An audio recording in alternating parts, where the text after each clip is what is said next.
Belarusian leader Alexander Lukashenko has called on the European Union to take in 2,000 migrants stranded on its border or warned that tensions could rise further. The comments come as Vienna hosts a virtual summit between Germany, Finland, Latvia, Estonia, Slovenia and Slovakia discussing the Belarus border crisis. Belarus leader in exile Svetlana Tikhonovskaya has urged Austria's government to help her allies in the fight against the Lukashenko regime.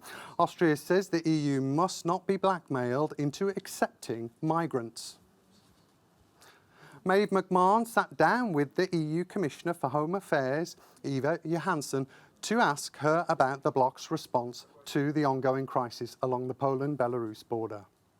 While the Austrian government is hosting today a virtual conference about the ongoing situation on the border of the EU with Belarus, the Prime Minister of Poland, that's Mateusz Morawiecki, is on a European tour, drumming up support for his country and its plight in what he calls the greatest threat to the EU in 3 decades. He's referring, of course, to the migrant crisis at the border between Belarus.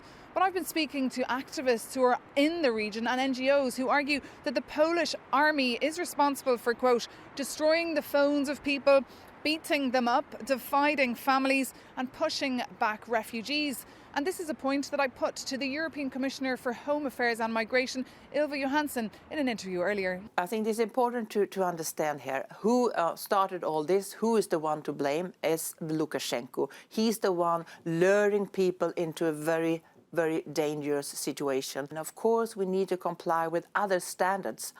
And that's why I've been calling on the Polish government to be more transparent. I think it's really a problem with the lack of transparency, what's going on the Polish side, and also the lack of access for organizations like UNHCR and IOM.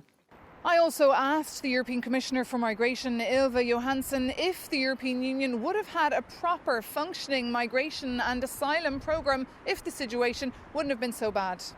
Yes, I think so. I think we are vulnerable in 2 aspects. First, the lack of an agreement to deal with migration helps the narrative of migration being something toxic and difficult.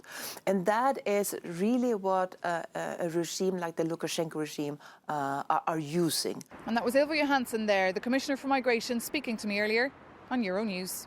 Maeve McMahon, Euronews, Brussels.